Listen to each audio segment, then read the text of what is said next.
Hello everyone and welcome to this live broadcast from World Health Organization headquarters in Geneva. My name is Marta Soszyńska and I will be your host today. And today we're going to talk about a very important topic of health and care workers. And with me I have our guest, WHO's expert on health workforce, Jim Campbell. Welcome, Jim. Thank you. And we're going to talk about health and care workers, especially because just last week WHO decided to launch a new year for 2021, new year theme, which will be the year of health and care workers. And before we start, I wanted to ask you, Jim, why this year? Why such a theme? Why is it so important? Why the year, indeed. We're standing here today, coming to you live from the executive boardroom of the World Health Assembly. And this is where a decision was taken in November last year to designate 2021 as the International Year of Health and Care Workers. Around the world, we have seen the harsh reality of the COVID-19 pandemic and its impact on everybody's lives. Health and care workers are the ones who are at the forefront of the global response. They are the ones who are protecting us, who are caring for our family members. We've seen the impact on social distancing, and many people cannot get into hospitals to see their family members in their final hours.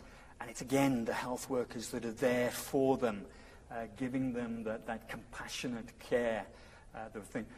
So here in the executive boardroom in November, Minister Fahrettin Koca from the Republic of Turkey proposed that we recognize and respect those health and care workers that have been taking this response forward, and member states agreed wholeheartedly.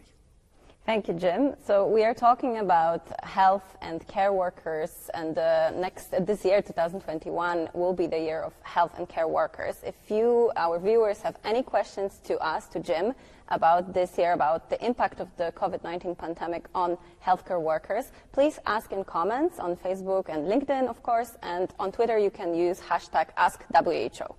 So passing to the next question, Jim, I wanted to ask you, do we actually know what was the impact of COVID-19 pandemic on healthcare workers in terms of infection rates or deaths? Do we have this kind of data? We do. We have a lot of data. Member states have been sharing information with us on the impact on health and care workers. And healthcare professional associations, civil society organizations, media, news, journals, and we're collecting and gathering that intelligence to be able to inform the policy responses.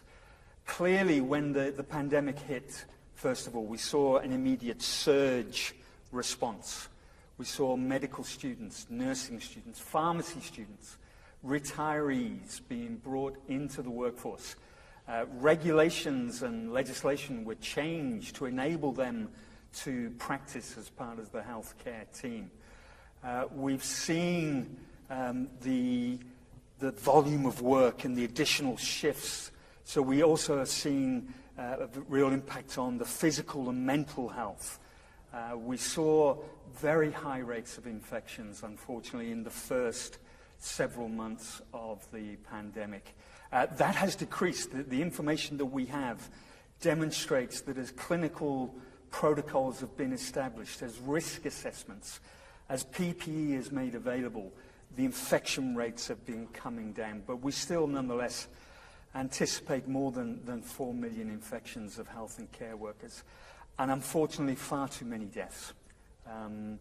30,000, 40,000 deaths when the final reports and numbers will be in is what we expect, and that's far too many.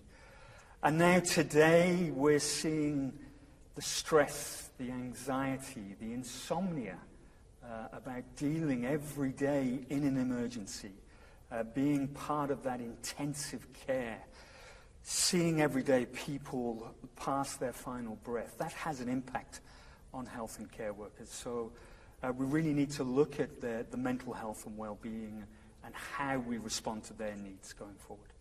I think, thank you, Jim. I think also part of this year will be an important campaign to vaccinate the most health workers around the world equally. Can you tell us something about this ambition? Indeed. I mean, obviously, we're trying to protect everyone from the pandemic.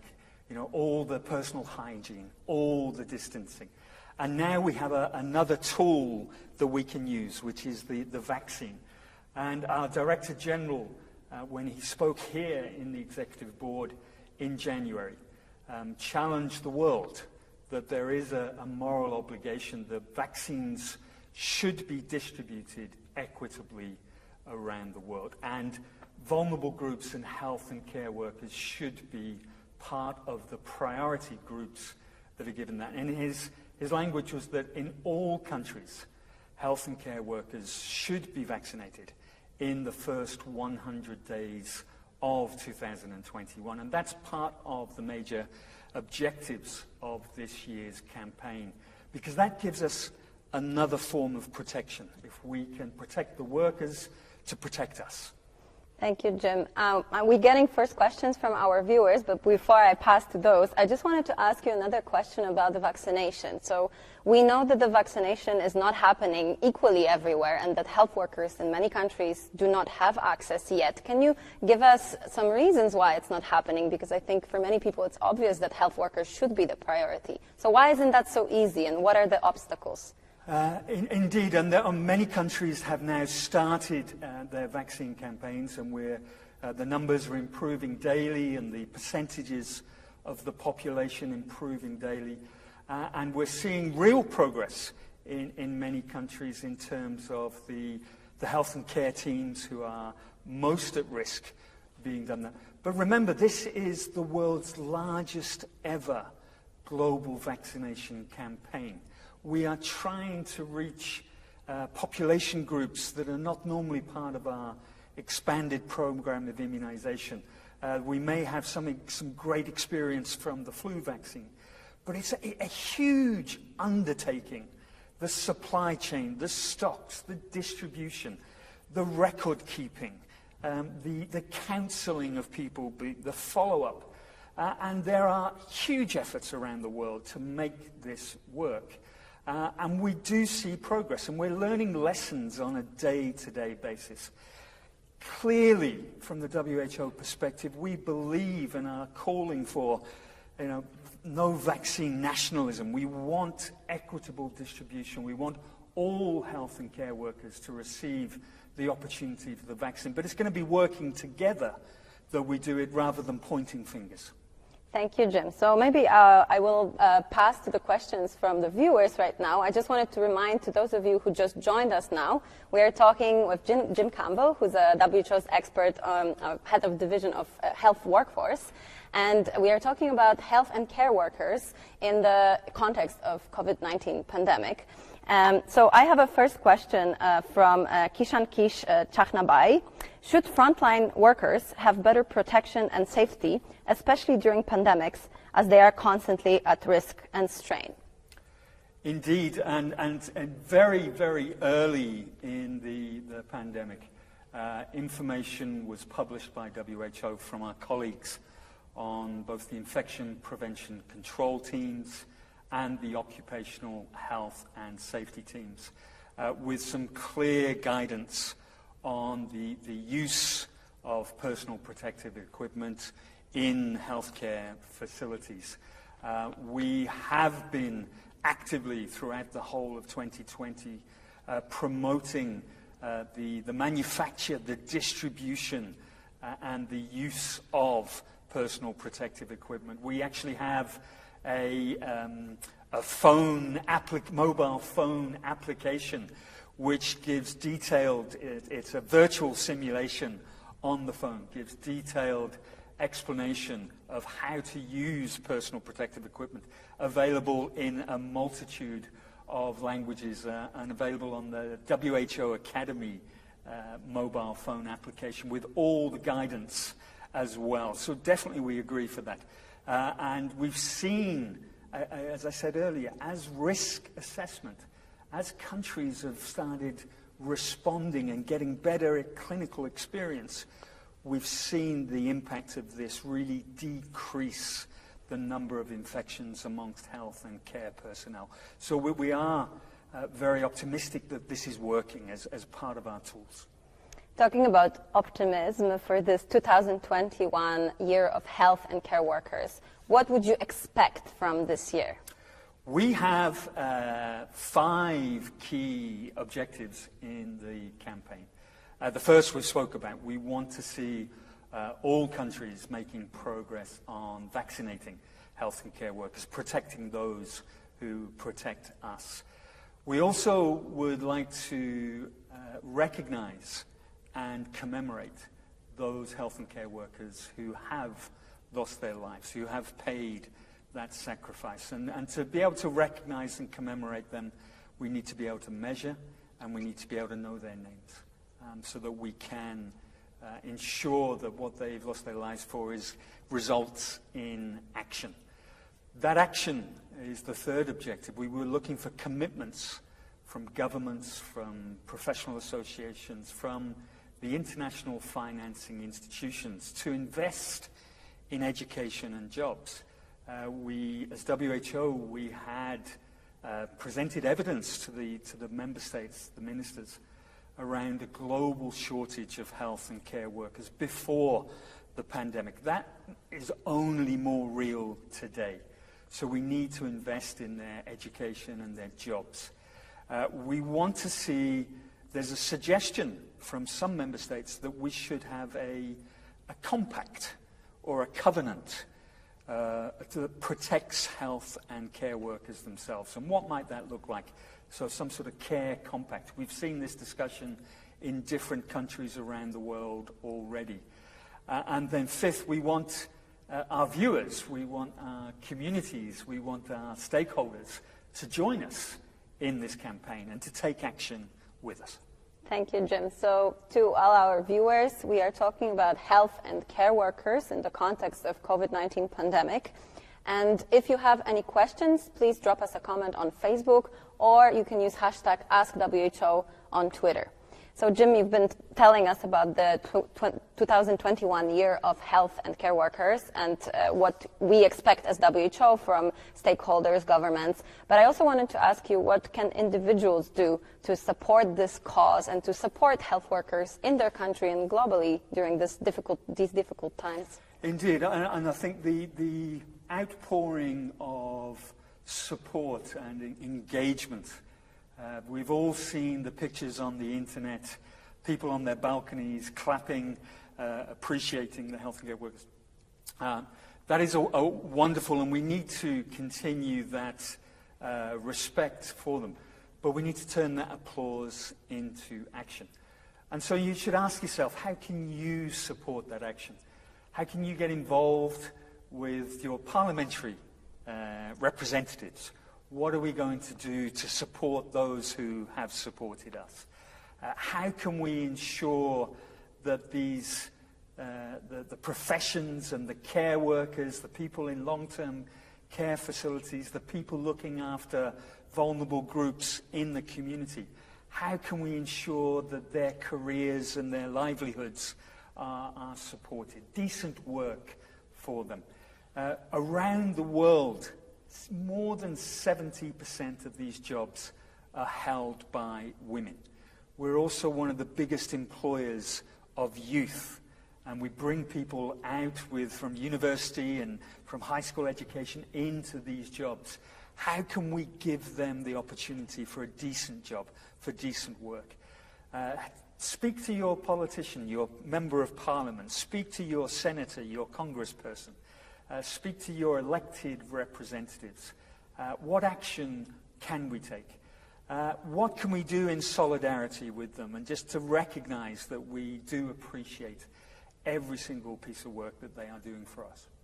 And beyond the COVID-19 pandemic, what do you think are the actions we can think of right now, learning from this really difficult year, 2020, for the health workers, for the future?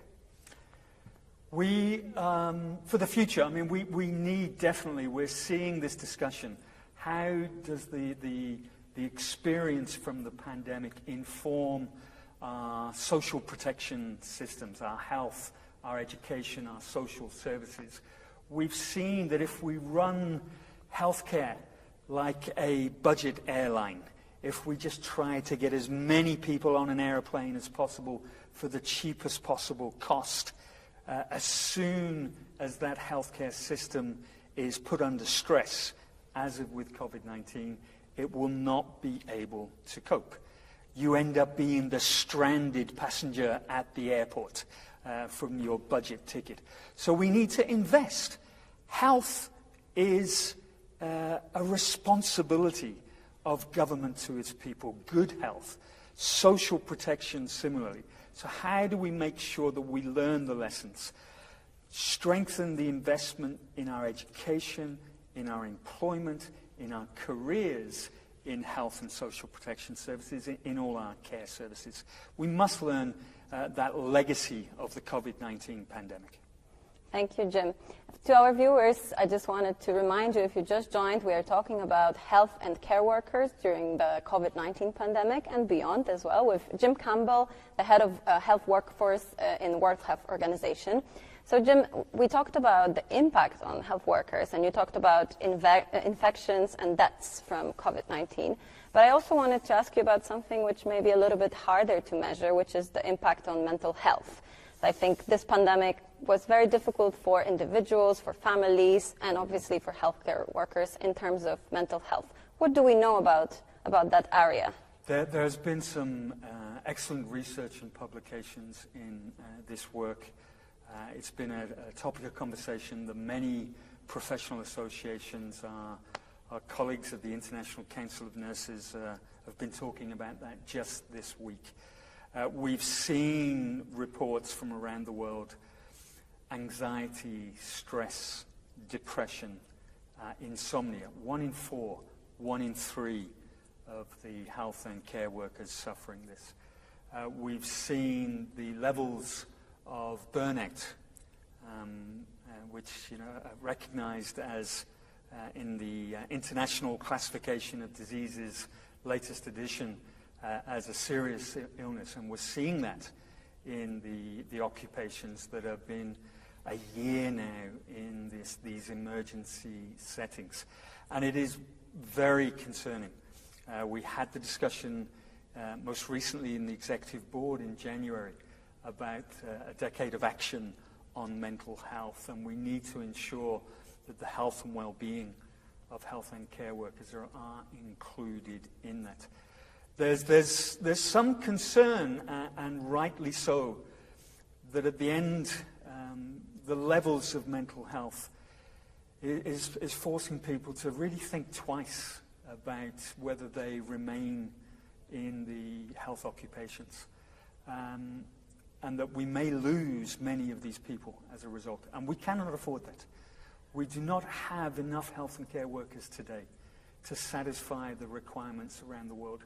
We need to, graduate more healthcare workers, more care workers, and we need to keep those who are doing their utmost, and we need to give them the appropriate support, including their mental health. Thank you, Jim. I just wanted to address, some of our viewers have been asking why we are not wearing masks, so I'm just going to say we are in a piece which is very well ventilated, and we're also keeping a distance of about 2 meters from each other, therefore we don't have to wear masks right now. I'm going to come back to the questions from our viewers. There is one coming from Connie Hawthorne. What are the measures being taken to take care of the mental health of health workers? We just talked about the impact, but is there something being done to address these concerns? There is, and we're seeing, country by country, we're seeing a lot of very positive responses taking place. I think there's clear recognition amongst the facilities, the actual sites, and amongst governments. We're seeing the same recognition amongst the professional associations and the unions. And we've seen some excellent examples being put into place on that basis. Of course, sometimes it can be just that moment of being a supportive colleague, being there when people are down. Other times it needs real consideration of the therapeutical needs and consideration to help people along. And country by country, we're seeing some good work. I must admit, we're very fortunate. We have all the members of the World Health Professional Alliance, the World Medical Association, the dentists, the doctors, the pharmacists, the nurses, the midwives are all working with us on these issues and to make sure that we have both guidance and the materials available to help at the national level. So, Jim, you've been telling us about the importance of health workforce and how important it is that people do not leave health workforce now or ever, because we need more of them. I was wondering, the educational systems have been very impacted during COVID pandemic. Many students could not study, kids couldn't go to school in many parts of the world. So how did that impact the educating of health workforce? Indeed. I mean, we've seen this, whether it's primary education, secondary education, tertiary university education. And the healthcare sector is an employer where we are hugely dependent upon tertiary qualifications for our health professionals and for our care professionals. And like every education system, they have been disrupted. We've seen this huge demand, therefore, for digital learning, for digital education, the digital tools. But at the same time, we've seen the reality of a digital divide around the world. Not everyone has the same access to the internet. Not everyone has the same ability to use their mobile phone and have the bandwidth to access learning materials. WHO ourselves looking at how we, with Dr. Tedros's initiative that he launched 2 years ago, the WHO Academy, how we ensure that all our learning materials are connected, a connected world, that health and care workers in every country and with every language can engage with the guidelines, the normative work, the information that we produce. And we're going to have to do the same for undergraduate education and for postgraduate education. We need to make sure that the Global South is given the same digital access and the same digital tools. But just this week, we had a phone call from colleagues in the Health Education England, who provide all the learning materials for the UK NHS, and an offer to make their materials available to the world. And this is the type of solidarity we're seeing. There will be catch-up. We'll have to make sure that people who've missed critical education in their medical students, nursing students, pharmacy students, care professionals, we'll have to make sure that they catch up and then try to increase the number that are studying for what is an excellent career. Thank you, Jim. So we have a question. I'm not sure you can answer this one, but let's see, or maybe you can give us some idea from our viewer about the dental health workers, because obviously health workers is such a big category. There are many, many people we don't even immediately think about. So maybe not to go into specifics, but do we have any advice for the dental healthcare workers on how to stay safe during COVID pandemic? Indeed, and so our advice and guidance and working with the World Health Professions Alliance, which includes the International Dentist Body, includes ensuring that the dentistry and dentists are also considering the same infection prevention control measures and occupational health and safety measures. And they are one of the groups that are working with us in 2021 in the campaign for the year. WHO.int and then all the information materials on the COVID-19, the guidance is there. Thank you, Jim. Thank you to all our viewers who are watching us right now. If you have any questions on the 2021 Health and Care Workers Year, please drop them in comments on Facebook or on Twitter with hashtag AskWHO. Jim, I wanted to ask you about migration and health workers during COVID. We know that a lot of health workers are migrating around the world. Has this situation changed during COVID? No, it's a very good question because it has changed. As I said earlier, we saw as health systems were immediately responding and they need to recruit more when they recognized that for the last 10 years they hadn't employed enough health workers, that they didn't have enough. This budget airline analogy. As they looked, obviously, some countries looked at the opportunity to recruit health workers from other jurisdictions. And we saw many countries actually were making it easier for people who are trained in another country to come and work in that country. At the same time, we saw jurisdictions like the Philippines actually put in place a moratorium on their health workers leaving the country, because clearly they needed them for their own healthcare system. In the evidence we published last year, we see 1 in every 8 nurses is working in a country other than where they were trained. Migration is a very big reality in our healthcare systems around the world. And WHO's Global Code of Practice on the international recruitment of health personnel sets out some fundamental principles around how migration from one country to the next may be served. It should benefit both countries, and it should benefit the individual worker. It shouldn't be only at the benefit of one of those parties. And so there needs to be some ethical approaches to migration. WHO doesn't stop people migrating, but we do ask that countries consider, if a country has less health workers than yourself, you have a responsibility to support and safeguard that healthcare system. This concept of we're all in this together is very real when it comes to the migration challenge as well. Yeah, and during the COVID pandemic, we also have seen positive aspects of that, with the countries supporting the hospitals on borders, supporting each other and taking care of patients from other countries wherever possible. I thought that was very heartwarming as a sign, maybe for the future. That global solidarity, indeed, we've seen that from the very, very early days. Health workers being part of emergency medical teams and response. And we learned a lot of lessons from the Ebola response and around the role of emergency medical teams all over the world. And WHO has a very strong program where we're working with countries and their emergency teams to qualify them, to ensure that they have both the capacity to respond and to travel. We've seen that solidarity. The same with personal protective equipment and the shipment of that. The same with medical equipment being shipped. And we encourage that, because some countries really do not have enough health workers with the right skills or enough care workers to be able to respond, to maintain their essential health services and do the emergency. So we do encourage that where countries can support it. We have a question from our viewer on Facebook, Oluwafemi. It's in French, so I will translate it to English.